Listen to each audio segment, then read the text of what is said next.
On vous promet 25 grammes de protéines, sauf que c'est une boisson qui est sucrée.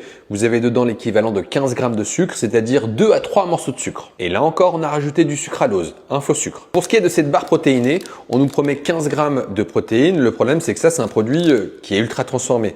Une vingtaine d'ingrédients pour faire une barre protéinée. C'est un non-sens total. Avec encore des faux sucres. On va goûter.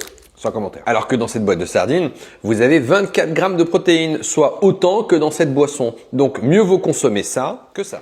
C'est vrai que j'ai rigolé durant cette vidéo. Pour quelle raison? Parce que j'ai du mal à voir un individu, ou même moi en premier, durant ma collation, sortir ma boîte de sardines ou sortir mes petits œufs et commencer à les manger devant tout le monde. Donc nous, ce qu'on recherche, c'est de la facilité. Quelque chose qui est simple, mais par contre, qui demande une certaine discipline.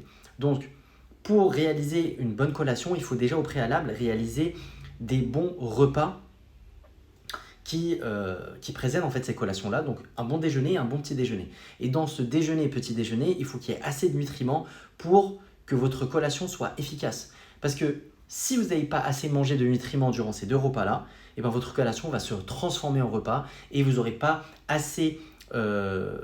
vous aurez une perturbation de votre digestion lors de votre performance physique ou juste durant votre performance intellectuelle.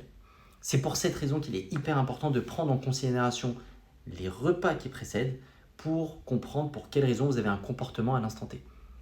Comme par exemple, lorsque vous avez fini votre repas du soir, donc le dîner, pour quelle raison vous avez sa petite pulsion sucrée? Parce que votre corps réalise un inventaire de nutriments avant de se coucher.